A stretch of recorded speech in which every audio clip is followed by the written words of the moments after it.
रहीम अस्सलाम वालेकुम, this is Saad Chutani. Welcome back to another video. आज हम बात कर रहे हैं इमोशंस की और हम उन बहुत ही पावरफुल इमोशंस की बात करेंगे जो कि हम सब फील करते हैं, उसको हम एक्सपीरियंस करते हैं मुख्तलिफ मौक़ों के ऊपर और उससे बहुत सारे लोग फ़ायदा नहीं उठा सकते या उठा नहीं पाते बिकॉज़ थोड़ी-सी हमारी अंडरस्टैंडिंग का फ़र्क होता है और हमें नहीं मालूम होता कि कौन से इमोशंस किस तरीके से उसको इस्तेमाल किया जा सकता है और कहाँ-कहाँ उनकी एप्लीकेशंस हो सकती हैं। तो आज हम 2 पावरफुल इमोशंस की बात करेंगे जो कि अल्लाह ताला ने आपको दिए हैं और उन इमोशंस को आप रखते हैं। मुख्तलिफ स्टेजेस से जब आप गुज़रते हैं ज़िंदगी के तो आप उन इमोशंस को सीखते चले जाते हैं और उनके पीछे का जो एक पूरा प्रोसेस होता है, उनके पीछे की जो पूरी एक सबकॉन्शियस डेवलपमेंट होती है उस इमोशन की, उस जज़्बे की, उस जज़्बात की उसको भी हम थोड़ा-सा समझने की कोशिश करते हैं। तो आज जिन 2 इमोशंस की हम बात करने लगे हैं, पहले तो हम उनका डिफ़रेंस आपस में समझेंगे बिकॉज़ अब हमारी सोसाइटी में उनका उन दोनों इमोशंस को इंटरचेंजेबली या एक साथ एक ही ज़ाविये से, एक ही तरीके से उसको हम देखते हैं। लेकिन उनमें ख़ासा फ़र्क है। उस फ़र्क को समझेंगे और फिर उसके बाद उसकी एप्लीकेशन की बात करेंगे। तो सबसे पहले बात करते हैं उन 2 इमोशंस की। तो आज हम बात कर रहे हैं एम्बैरेसमेंट की और शेम की। अच्छा, शेम या एम्बैरेसमेंट इन दोनों को भी अगर आप उर्दू या हिंदी के अंदर अगर आप इसको कन्वर्ट करते हैं या इसको ट्रांसलेट करते हैं तो ये शर्मिंदगी के ज़मरे में या शर्म के ज़मरे में आपको वो लिया जा रहा होता है। अम, समझाने के लिए मैं पहले आपको दोनों का थोड़ा-थोड़ा मैं आपको डिफ़रेंस बता दूँ। देखें, एम्बैरेसमेंट जो है वो थोड़ा-सा सटल इमोशन है। वो थोड़ा-सा अम, थोड़ा-सा डाइजेस्टिबल इमोशन है। जिसको सोसाइटी बहुत ज़्यादा रिप्रिमैंड नहीं करती है या बहुत ज़्यादा आपको ये बहुत ज़्यादा रिप्रीहेंसिबल नहीं है या उसपे आपको बहुत ज़्यादा पनिशमेंट नहीं मिलती है या आपको बहुत ज़्यादा कोसा नहीं जाता या आपको बहुत ज़्यादा गुस्सा नहीं किया जाता एम्बैरेसमेंट के ऊपर। लेकिन इसके बरअक्स जहाँ शेम है ना, तो शेम थोड़ा-सा इंटेंस इमोशन है और शेम के अंदर फिर मज़ीद उसकी इंटेंसिटी जो है वो मुख्तलिफ कंडक्ट्स के साथ या मुख्तलिफ चीज़ों को मुख्तलिफ बिहेवियर्स के साथ उसकी इंटेंसिटी में इज़ाफ़ा या उसकी कमी होती है। तो सबसे पहले समझते हैं एम्बैरेसमेंट। एम्बैरेसमेंट होती क्यों है? एम्बैरेसमेंट आप फ़ील क्यों करते हैं? देखें, हम सब की अपनी-अपनी एक परसीव्ड इमेज है। एक हमारा अपना सेल्फ है जिसको हम देखते हैं अपने ज़ाविये से, अपने आईने से और हम चाहते हैं कि दूसरे भी उसे उसी तरह से, उसी अंदाज़ में देखें। लेकिन बाज़ दफ़ा हमारे अपने बिहेवियर्स की वजह से या अपनी कुछ चीज़ों की वजह से, अपनी कुछ पोज़ेशंस की वजह से, अपने कुछ कनेक्शंस की वजह से, हमारी जो परसीव्ड इमेज होती है, वो प्रोजेक्ट नहीं हो पाती लोगों के सामने। तो वो जो प्रोजेक्टेड इमेज होती है, वो एक्चुअली अगर आपकी परसीव्ड इमेज से मुख्तलिफ है। जो लोग देख पा रहे हैं और जो आप एक्चुअली दिखाना चाहते हैं, अगर उनमें कोई इनकंसिस्टेंसी है या उनमें कोई गैप है या उनमें कोई इनकॉन्ग्रुएंसी है, तो उसकी वजह से आप एक फीलिंग ऑफ डिस्कम्फर्ट से गुज़रते हैं, जिसको आप नॉर्मली एम्बैरेसमेंट का नाम देते हैं कि यार I am embarrassed by what happened yesterday.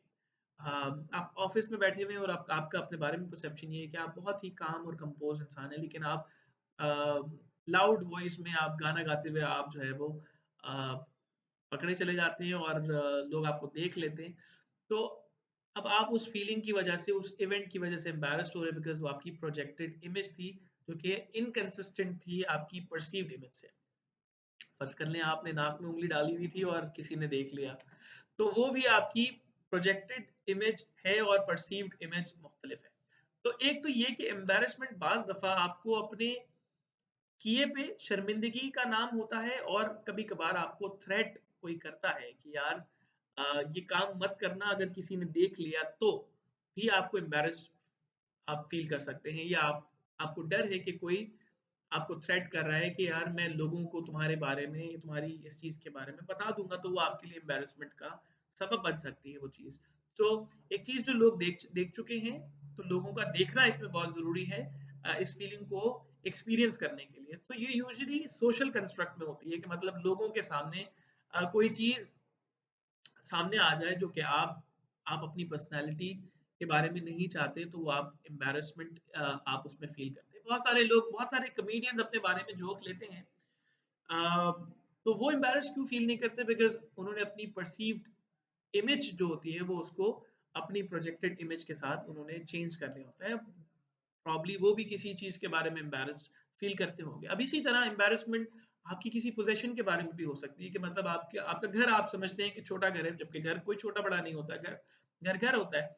आपको लगता है कि क्योंकि आपने आपकी प्रोजेक्टेड इमेज ये है कि मैं बहुत बड़ा इंसान हूँ और मैं जो है बहुत पैसे वाला हूँ और मेरे पास ये सारी चीज़ें हैं और मैं फ़ेसबुक पे और सोशल मीडिया पे भी इसी तरह की इमेज को प्रोजेक्ट करता हूँ। तो अब आपको एक डर रहता है, एक थ्रेट रहता है कि यार कोई अगर मेरे घर आ गया या किसी ने मुझे देख लिया कि मैं तो बाइक चलाता हूँ और मैं तो सुबह जो है वो घर से निकलता हूँ तो मेरे हाथ में ये सामान होता है और मैं बाइक पे लटका के और बड़ी तकलीफ दे कैफियत में मैं निकलता हूँ घर से और मेरे पास गाड़ी नहीं है और मेरे पास ये नहीं है और मेरे पास वो नहीं है। तो इस अनसर्टेन फीलिंग की वजह से एम्बैरेसमेंट की कैफियत से आप गुजरते हैं क्योंकि आपकी परसीव्ड इमेज कुछ और होती है और प्रोजेक्टेड इमेज कुछ और होती है। आप लोगों को अपने घर बुलाने से घबराते हैं क्योंकि आपको एक फीलिंग ऑफ एम्बैरेसमेंट होती है कि नहीं यार लोग आएँगे तो लोग क्या कहेंगे? दो ये आपकी अपनी पर्सनल इंटरप्रिटेशन होती है, आपकी अपनी इमेज के बारे में। ये एक बड़ा कॉम्प्लेक्स इमोशन है। ये वेरी करता है फ्रॉम पर्सन टू पर्सन। बहुत सारे लोग बहुत ओके होते हैं अपने चाहे छोटा घर घर हो, बड़ा घर हो, चाहे गाड़ी छोटी हो, बड़ी हो, मोटरसाइकिल हो, साइकिल हो, कुछ भी हो, थोड़ा ही क्यों ना हो, वो घबराते नहीं हैं लोगों को बताने से या लोगों को बुलाने से या लोगों से मिलने से, क्योंकि उनके ज़हन में उनकी प्रोजेक्टेड इमेज कोई बहुत आउटस्टैंडिंग नहीं होती, कोई बहुत आउट क्लास नहीं होती। दो वो प्लान करते हैं, आप प्लान कर सकते हैं। You can always have a very good image of yourself in your mind that you want, but ज़रूरी नहीं है कि आप एक डिसेप्शन में रहना शुरू कर दें, एक एक डिल्यूजन में रहना शुरू कर दें कि यार this is who I am और आप फिर अपनी असल हकीकत को डिसओन करना शुरू कर दें। तो ये एक इनकॉन्ग्रुएंसी जो है वो बिल्ड करेगी, इनकंसिस्टेंसी बिल्ड करेगी फर्स्ट ऑफ ऑल आपके अपने बिहेवियर में कि आप जब लोगों के सामने होंगे तो आप अपनी प्रोजेक्टेड इमेज के साथ होंगे लेकिन दर हकीकत आपने अपनी रियलिटी को भी फेस करना होता है। तो जब आप अपनी रियलिटी के अंदर आएँगे तो फिर आपको एक तकलीफ दे प्रोसेस से गुज़रना ये रोज़ाना की एक तकलीफ से लोग गुज़रते हैं। अच्छा इसी तरह बहुत सारी चीज़ें आप खुद से नहीं कर पाते, खुद से नहीं करते लेकिन आपके साथ जुड़ी होती हैं जैसे कि आपकी औलाद है, आपके रिलेशन हैं। आप बैठे हुए हैं टेबल के ऊपर सारे बैठे हुए हैं, अब आपका बेटा या आपकी बेटी कोई ऐसी बात कह देती है जिसकी वजह से आपको एम्बैरेसमेंट की फीलिंग होती है। तो आपकी रिलेशंस जो आपके जो रिलेशंस हैं, आपके जो कनेक्शंस हैं, उनकी वजह से भी बाज़ दफ़ा आपको एम्बैरेसमेंट की फीलिंग से गुज़रना पड़ता है। आप अपने दोस्तों के साथ बैठे हुए हैं और आपके पेरेंट में से कोई एक पेरेंट आप कोई बात कह देता है जो कि आपकी प्रोजेक्टेड इमेज से मुख्तलिफ है। आपके बारे में कोई बात कह दी जाती है कि यार ये तो जब बचपन में था तो ये ऐसा था, ये तो ऐसा था और अब सारे दोस्त कहका लगाते हैं तो आपको एक फीलिंग ऑफ एम्बैरेसमेंट से गुज़रना पड़ता है। तो ये बेसिकली इनकंसिस्टेंसी या incongruency of your projected and actual जो परसेप्चुअल इमेज होती है उसका जो मुख्तलिफ या इख्तलाफ है उसको आप कहते हैं एम्बैरेसमेंट। अब जितनी ज़्यादा मुख्तलिफ होगी वो चीज़, जितना ज़्यादा गैप होगा उतनी ज़्यादा एम्बैरेसमेंट होगी। अच्छा साथ ही साथ अब बात करते हैं शेम की। अब जैसे कि मैंने बताया कि ये थोड़ी-सी लेस इंटेंस होती है कि एक दफ़ा इवेंट हो गया, it has passed on, now you start feeling better. क्योंकि अब लोग चले गए हैं, अब लोग लेकिन कुछ लोग एम्बैरेसमेंट की फीलिंग की वजह से भी बहुत ज़्यादा तकलीफ में रहते हैं और बहुत दिनों तक उसको भूल नहीं पाते। तो एक तो ये कि उसको मैनेज करना मैं आगे आपको उसकी एप्लीकेशन के बारे में भी बताऊँगा। अब आते हैं शेम की तरफ। शेम जो है वो ये भी बड़ा एक पावरफुल इमोशन है। शेम जो है सोसाइटल कंस्ट्रक्ट की वजह से आप फ़ील करते हैं या मॉरल कंस्ट्रक्ट को वायोलेट करके फ़र्ज़ कर लें कि सोसाइटी में कुछ चीज़ें हैं जिनको बुरा समझा जाता है, जैसे कि चीटिंग को बुरा समझा जाता है। अम, आप गैम्बलिंग को बुरा समझा जाता है, जुए को बुरा समझा जाता है। किसी को बिला वजह किसी मासूम को उस पे ज़ुल्म को बुरा समझा जाता है। आपने अगर अपने पार्टनर को चीट कर दिया तो उसको बुरा समझा जाता है। अगर आपने चोरी कर ली तो वो बुरा समझा जाएगा। अगर किसी तरह का आपने कोई मॉरल ट्रांसग्रेशन कर दिया है, मॉरल ट्रांसग्रेशन का मतलब ये है कि आपने कोई ऐसी चीज़ को वायलेट कर लिया जो कि सोसाइटी में कुछ और तरह से एक्सेप्टेबल है और आपने कोई और बिहेवियर आपने किया है तो आपको उस चीज़ के ऊपर सबसे पहले शर्मिंदगी दिलाई जाएगी। एक तो आपका अपना कॉन्शियस है, आपको मालूम है कि ये एक मॉरल ट्रांसग्रेशन है, अब आप उस चीज़ को कमिट कर चुके हैं किसी वजह से, तो आपको एक शेम की कैफ़ियत से, एक शेम और गिल्ट की कैफ़ियत से आपको गुज़रना पड़ेगा। बाज़ दफ़ा शेम के साथ-साथ गिल्ट को भी जो है वो कंसीडर किया जा रहा होता है। गिल्ट अपने आप को कसूरवार ठहराने का नाम गिल्ट होता है, कि आप किसी चीज़ में अपने आप को कसूरवार ठहराते हैं। अब एक तो ये कि आप अपने आप में ही आपका जो अपना पर्सनल स्टैंडर्ड है, पर्सनल मॉरल स्टैंडर्ड जो है, वो इतना वीक है कि आप गुनाह पे गुनाह करते हैं, लेकिन आपको फ़ील नहीं होता। तो एक तो ये कि आपका अपना गिल्ट का जो मैकेनिज़्म है वो वीक है। या आपका अपना जो मॉरल स्टैंडर्ड है वो वीक है। अब एक और मैं मिसाल देना चाहूँगा यहाँ पे रिलीजियस कोट करना चाहूँगा कि अपनी शर्मगाहों को इंसान को छुपाना चाहिए, चाहे वो मर्द हो औरतें हों। लेकिन अब क्योंकि हम सोसाइटी में एक लॉन्ग प्रोसेस ऑफ ट्रांसफॉर्मेशन से गुज़र रहे हैं, जिसमें मीडिया ने अपना बहुत बड़ा रोल प्ले किया। इसमें अब exposure ये revelation of body parts has now become very common in our mass media, in our you know our art, our literature, ये सब चीज़ों के अंदर आपका जो वो element है, it has now become a norm कि अब अगर आप स्लीवलेस भी पहने हुए हैं या अगर आप कोई बहुत ही रिवीलिंग ड्रेस भी पहने हुए हैं, तो in some cultures, in some society and even in Pakistan also and India also, most of the parts have now become very insensitive of this problem. तो अब वो इतना ट्रांसग्रेशन के पर्सपेक्टिव से नहीं देखा जा रहा होता और उसको लोग इतने शेमफुल भी फील नहीं होती। इसके बरक्स अगर कोई उसके खिलाफ बात कर दे तो फिर उसको शेम के पर्सपेक्टिव से देखा जा रहा होता है कि यार ये कितना जो है वो यू नो एक नेगेटिव माइंडेड बंदा है या कितना कंजर्वेटिव है या कितना जो है वो नॉन लिबरल है।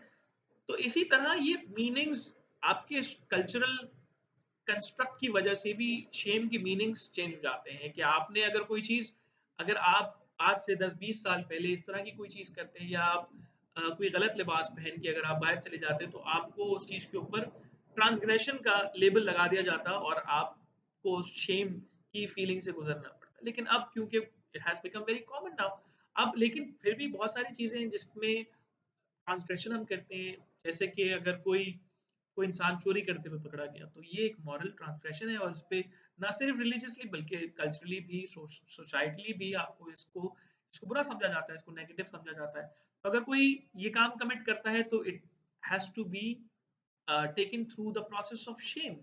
तो ये फिर शेम के पर्सपेक्टिव से आएगा।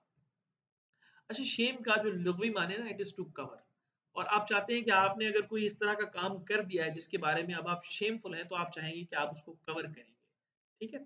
तो शेम समटाइम्स आप खलवत में भी मतलब अकेले बैठे हुए हैं और आपसे कोई ऐसी चीज़ हो गई है जिसके बारे में अब आप गिल्टी हैं, तो साथ-साथ आपको शेम की कैफ़ियत से भी आपको गुज़रना पड़ेगा। गिल्ट जो है वो आपका पर्सनल मैकेनिज़्म होता है कि मैंने ये स्टैंडर्ड अपने लिए सेट किया था और मैं वो नहीं कर पाया।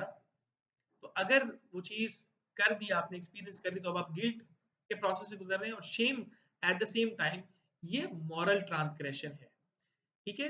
इसको सोसाइटी में शेयर्ड कल्चर के अंदर पूरा समझा जाता है एक चीज़ को, एक पर्टिकुलर इवेंट को, तो अगर वो कर दिया गया, तो फिर आपको शेम की कैफ़ियत से फिर गुज़रना पड़ेगा। सो अब इसकी एप्लीकेशन की बात करते हैं, तो क्या ये दोनों इमोशंस बुरे हैं? तो जी बिल्कुल बुरे नहीं हैं, इंसान खता करता है, इंसान बुराई करता है, इंसान से गलतियाँ भी होती हैं, इंसान बाज़ दफ़ा अपनी प्रोजेक्टेड इमेज को नहीं समझ पाता, इंसान अपनी जो उसकी जो परसीव्ड इमेज होती है, उसको नहीं कर पाता या समटाइम्स ट्रांसग्रेशन हो जाता है, बहुत सारे लोग गलतियाँ करते हैं, हम सब गलतियाँ करते हैं। सो अब क्या करें? अब सबसे पहले तो ये कि आप कौन से इवेंट्स हैं जहाँ पे आप एम्बैरेस्ड फ़ील करते हैं? और अ, क्या वो कॉग्निटिवली क्या वो ठीक एम्बैरेसमेंट है या सही जगह पे आप एम्बैरेस हो रहे हैं या नहीं? अगर तो फ़र्ज़ कर लें आपको आपकी किसी एक चीज़ की वज़ह से एम्बैरेसमेंट होती है, किसी पर्टिकुलर अम, अब मैं एक मिसाल दूँ, आप लेट्स सपोज़ हम सब गोरे नहीं हो सकते। अल्लाह ताला ने सबको मुख्तलिफ बनाया है। अब अगर आप अपने रंग को लेकर एम्बैरेस्ड हैं, तो एक तो ये कि आपने खुद को एक्सेप्ट आपकी रियलिटी को एक्सेप्ट नहीं किया। फ़ोटोज़ डाल रहे हैं तो फ़ोटोशॉप करके, फ़िल्टर डा करके आप डाल रहे हैं और कोशिश कर रहे हैं कि बहुत अच्छी इमेज शो करने की कोशिश करें। लेकिन फिर भी आपने क्योंकि रियलिटी में रहना है, तो it is going to make you feel bad about yourself. So why not accept yourself for once and then try to just portray your real self. तो आपको वहाँ एम्बैरेसमेंट आपकी खत्म हो जाएगी। तो एक चीज़ तो ये कि अपनी अगर कोई ऐसी चीज़ है जिसको आप चेंज नहीं कर सकते, जो कि कुदरत की तरफ से गिवन है, जो कि आपका कोई एक ऐसा एलिमेंट है जिसको आप चेंज नहीं कर सकते, तो फिर उसको एक्सेप्ट करने में कोई बुराई नहीं है। तो आप उसको एक्सेप्ट कर लें। दूसरी चीज़ ये आपको इंडिकेट करती है कि भई कौन-सी चीज़ है जिसको आपको इम्प्रूव करना है। बहुत सारे ऐसी शेम, अब शेम जो है ये आपका एक इंडिकेटर है कि भाई you are not ethically correct. You need to work on your ethics, you need to work on your moral grounds. आपको अखलाकी तौर पे बेहतर होने की ज़रूरत है। अगर आप चीट करते हैं, झूठ बोलते हैं, ये सारा कुछ एक मॉरल ट्रांसग्रेशन है। लेकिन जब आप शेम फील करते हैं तो ये आपको इंडिकेट करता है कि you are wrong here and you should correct it. आप इसमें कोई एक्शन लें और आप इसमें इम्प्रूवमेंट लेकर आएँ। सो बेशक वो एम्बैरेसमेंट हो, बेशक वो शेम हो, बेशक वो गिल्ट हो, ये तमाम इमोशंस इंडिकेट करते हैं कि you are doing something which is not congruent with either your personal image और द सोसाइटल कंस्ट्रक्ट और the moral of the society. इखलाकी कानून से हटकर है, गैर रिवायती है। तो अब आप उसको रिवायत के मुताबिक करने की कोशिश करें, अपने अंदर इम्प्रूवमेंट लेकर आएँ, कहाँ आपको काम करने की ज़रूरत है। तो ये सारी चीज़ें खुदा ने, अल्लाह ताला ने आपको आपकी अपने बारे में बेहतरी के लिए, अपने बारे में समझने के लिए आपको ये इमोशन रखा गया है। सो यहाँ पर इस वीडियो को कंक्लूड करते हैं। उम्मीद करता हूँ आपको आज की ये वीडियो अच्छी लगी होगी और उम्मीद करता हूँ आपने आज की वीडियो से कुछ सीखा होगा। अगर आपको ये वीडियो अच्छी लगी है तो do like this video, do subscribe to my channel and do comment below if you've liked any particular part of this video or if you want to add anything to this video. इंशाल्लाह फिर मुलाकात होगी अपनी एक और video के साथ। अपना बहुत ख्याल रखिएगा। Stay blessed. अल्लाह हाफ़िज़।